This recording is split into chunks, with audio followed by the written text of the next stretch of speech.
After more than 8 years of self-imposed exile, the former Prime Minister of Pakistan arrives home to a hero's welcome. Are you frightened? No, I'm not frightened. I've put my faith in God and my faith in the hands of the people of Pakistan. Just hours later, chaos on the streets of Karachi. Suicide bombers target Benazir Bhutto, leaving bodies lying strewn on the road.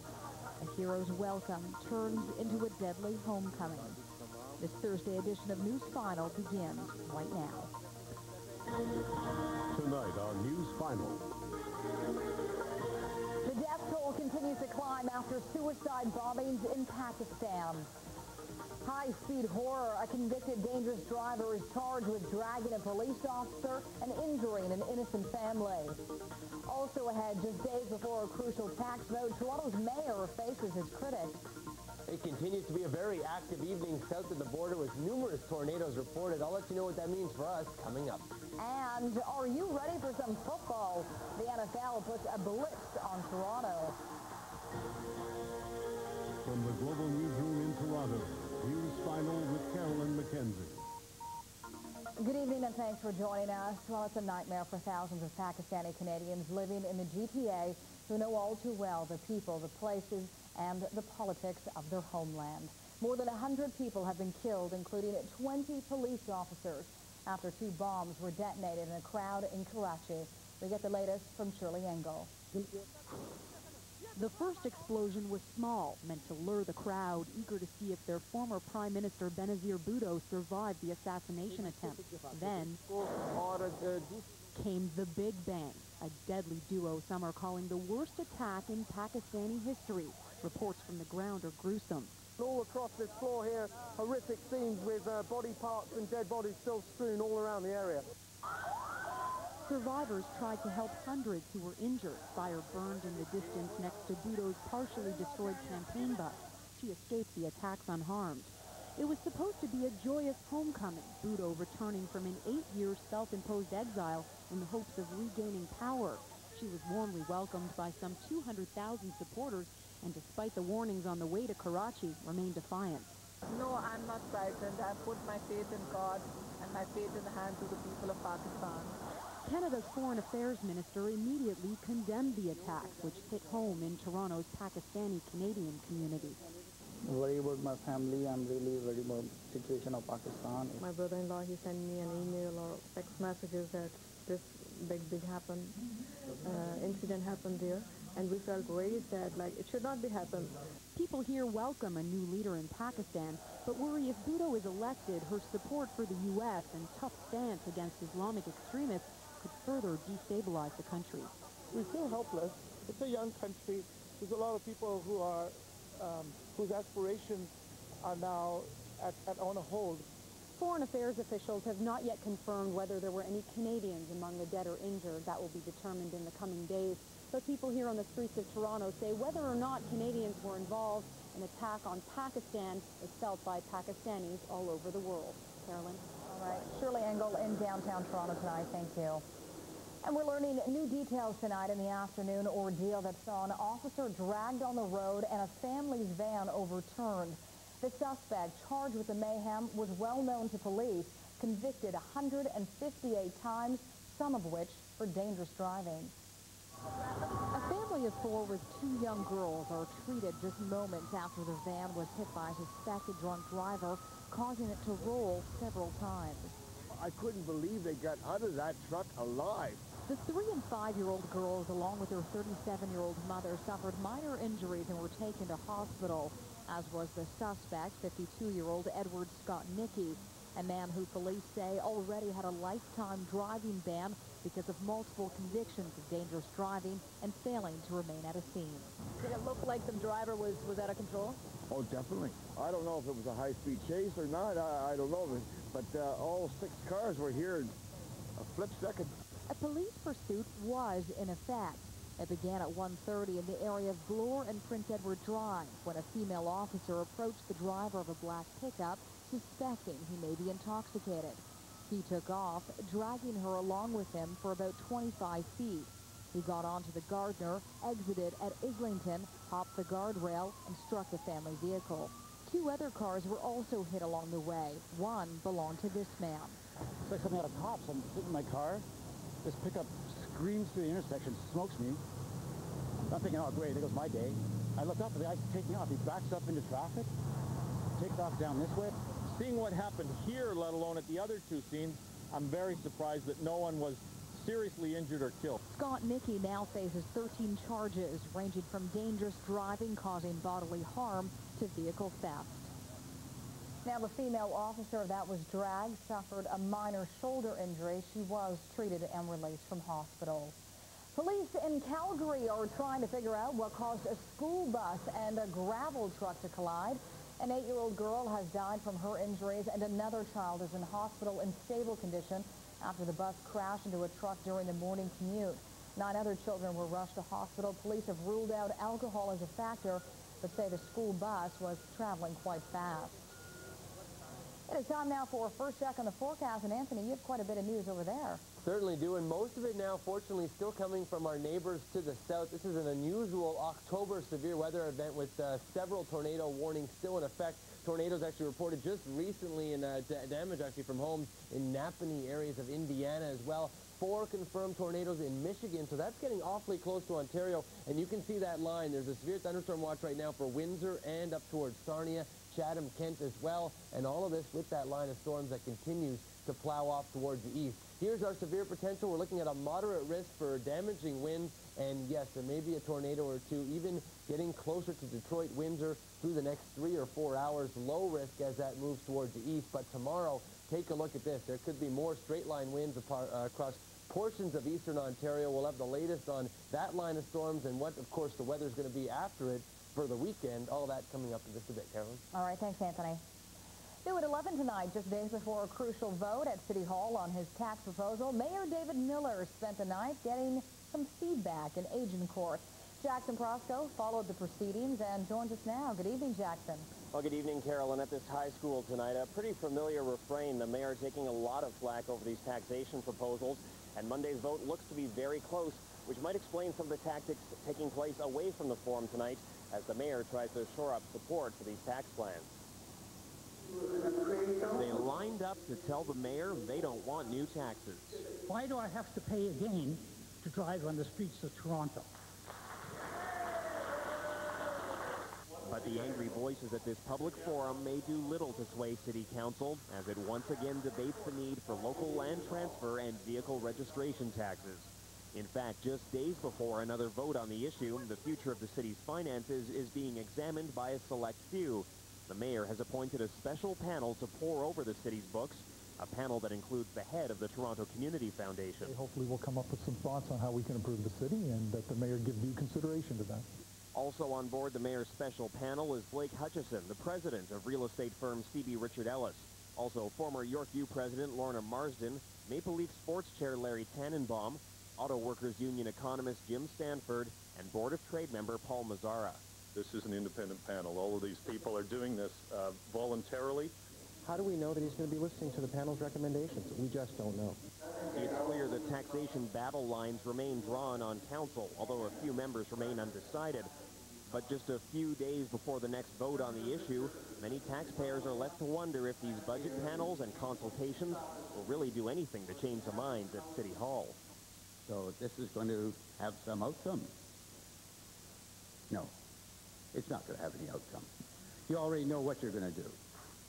And part of that cynicism comes from the fact that the mayor's panel won't report back on its findings until after council has already voted and made its decision on these new taxes.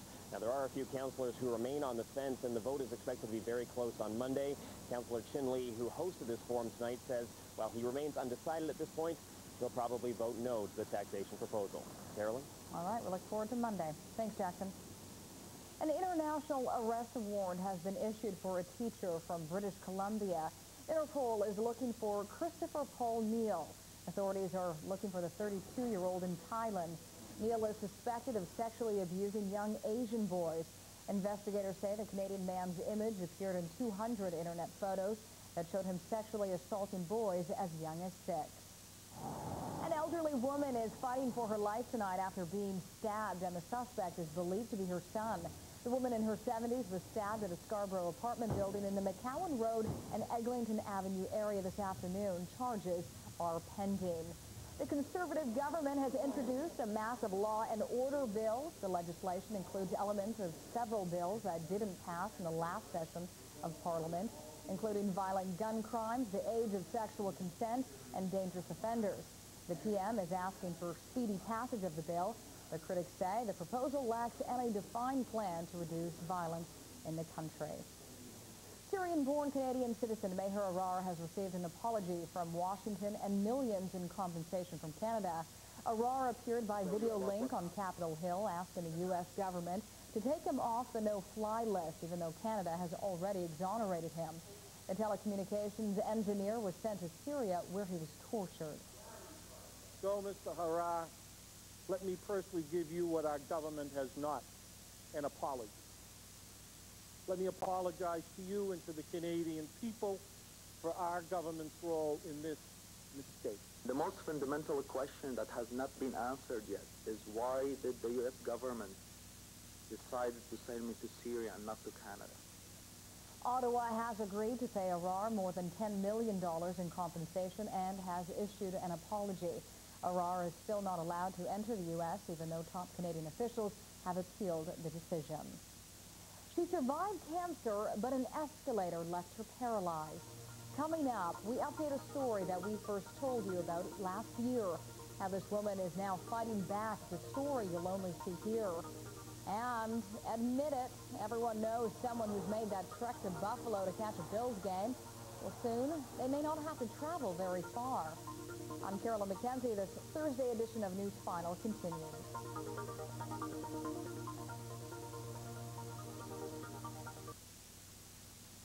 A freak accident on an escalator nearly a year ago has forever changed Sandra Nash. She's now confined to a wheelchair and relies on social housing.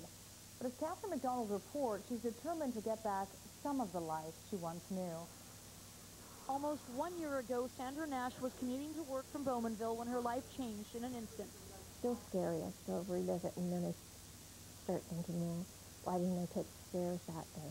As she was leaving Union Station, the down escalator would not stop, leaving the 48-year-old cancer survivor crushed under a pile of people. She would never walk again. I could feel when my back broke. I also remember almost being suffocated.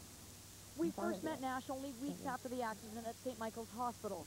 Since then, she's had to give up her job, sell her house, and move into a bleak Ontario housing apartment. It's barely wheelchair accessible. Her 72-year-old mother has also moved in, becoming her primary caregiver. I don't know how long I can hang in this place, and I just feel like I'm getting weaker all the time. Nash is hoping she can move out soon after filing a $10 million civil lawsuit against the manufacturer of the escalator, the Technical Safety Standards Authority, the Greater Toronto Transportation Authority, and the City of Toronto. Anything that we're awarded will certainly make her life easier, but will not get rid of this obviously very terrible and catastrophic incident. The TSSA says their investigation found the escalator brakes failed to slow down and stop when the emergency button was pushed. The TSSA, the body that regulates escalators, says it won't comment on this civil suit, but assures the public that the escalator here at Union Station is now safe, and says since the accident, specific maintenance and inspection requirements have now been implemented for escalators like this one right across Ontario. Regardless, Nash encourages people to stay clear of escalators. The public place, this could happen again. Could be worse next time. Hard to imagine much worse than being left a paraplegic. Catherine McDonald, Global News. Kone, the escalator company, says it has yet to receive the statement of claim and will assess its options at that time. Now, a spokesperson tells Global News it has one of the best escalator safety records in the world. We're going to take a short break. When we come back, could the CFL be getting some American competition? The NFL blitz heads north. And after getting blasted in the papers and on sports radio, could Brian McCabe and the Leafs rebound against the Panthers? We'll get connected when News Final returns.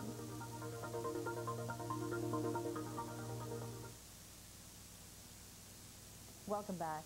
Well, we've got the Leafs, the Raptors, the Jays, the Argos, but if some sports fans in the city could have their way, we would also have the Bills. Word of a possible NFL regular season game here as to speculation of a possible move north for the franchise. Mike Edgell explains. It's ritual for tens of thousands of Canadian football fans craving the American game that trek south to Buffalo. Go Buffalo! But with all the renewed chatter about that NFL team maybe possibly someday moving to Toronto, could be a shorter trip. It saves me to drive 90 miles down there. It'd be great. I'm a big NFL fan. Here's what's causing all the fuss. A new statement from the Buffalo Bills. Beginning in 2008, the team plans to increase its focus on the northern sector of its market. The team hopes to capitalize on the increasing interest of fans in the Canadian market by playing a regular season game in Toronto. Officials say the intent is simply to make the franchise more competitive financially. Sounds innocent enough. But if you're a Buffalo Bills fan in Buffalo, you know all too well that Toronto is salivating over your team. Absolutely. I feel that's where the Bills will end up in Toronto. As far as I'm concerned, that's the first step in moving the team to Toronto. It certainly strikes a nerve in terms of that fear, but I think people also here understand that the Bills have tried to regionalize this franchise. It's only a question of when. Jays president Paul Godfrey has always been optimistic, ignoring critics who say the Rogers Center is too small and willingness from the NFL weak. I know Toronto is not only hungry to have a regularly scheduled game, but to have their own team ultimately. The CFL commissioner says he's watching this closely. The NFL tells us Toronto is, quote, a very attractive place to be for football. There's no plans for relocation or expansion. On Tuesday, the NFL will discuss the Toronto game at its meeting in Philadelphia before league owners vote on it, leaving Canadian fans to keep on dreaming about seeing their hometown on that uniform. Mike Edgell, Global News.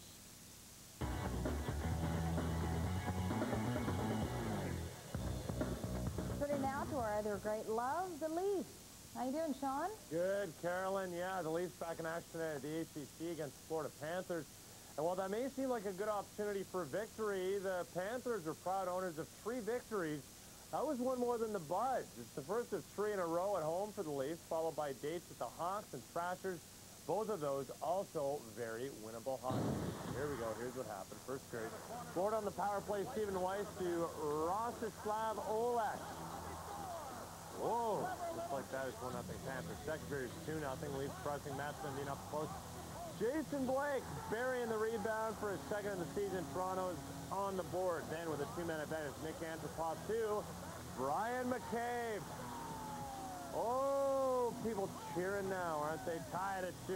Late in the third period, Joseph Stumple hitting Ian White from behind. White's going to take exception, but no penalty or whistle, so the Panthers go the other way. Jay Bull meets with a partial break, slides it wide.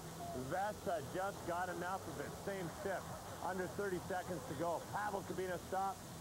Nick Antropov, the one-man wrecking crew at this early stage of the season, is 6. The Leafs pull out the victory. 3-2, keeping the Boo Birds at bay. Let's show you how the Canadian Senators made out in Ottawa. Second period, Nick Foligno. Watch him jump out to the goal like his old man used to do. Picking up the loose puck on the wraparound, beating Carey Price. 2-1 Senators. Third period, Habs down 3-2. There we go. They're on the power play. Patrice Brisebois is going to spot Alexei Kovalev. Kovalev finding time to deposit the puck when he wasn't beaking at his coach. Game tied at 3. Then less than 30 seconds later, it's Betts with his first of the season. Ottawa hangs on a win 4-3.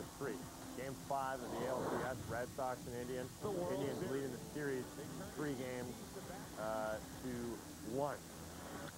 Kevin Ukula taking CC Sabathia deep at the solo shot. Bo Sox leading it 1-0. Top of 3, tied at 1. 1 on for Manny Ramirez. This is a deep fly wall to right that Manny thinks is a home run. A lot of people thought there was a home run, but in reality, it stayed in. No, it did clear the fence. You see it go off the top of the red tape at the top of the wall. That is a home run, and lucky for Manny because he was gingerly trotting around first base at the time. If it wasn't, he would have been on second with a ground rule double. So, Dave Arquez would score on the play. Boston would add 2 more in the 7th and lead it 2-1 in the 8th inning of play. The manager, Joe Torre, said no to a pay cut and will not be back for a 13th season with the New York Yankees. Under Torre, the Yankees made the playoffs 12 straight years, winning 4 World Series titles. And the Thrashers' coaching change paid immediate dividends. GM Don Waddell handled the coaching duties as Atlanta won for the first time of the season 5-3 over the New York Rangers. Carolyn. So McKay back in the good books? Yeah, for now. Funny how things swing quickly at Leaf Nation, isn't it? That's what you said. You said we'll win a game and things. And everybody will forget about it. You bet. Thanks, Sean. See you guys. Still ahead, Farnell's Friday forecast. Let's take a live look at the Toronto Harbor this hour. Very nice shot. What effects will the GTA feel from the powerful storm south of us? We can't see anything right now. We'll find out those answers when we return.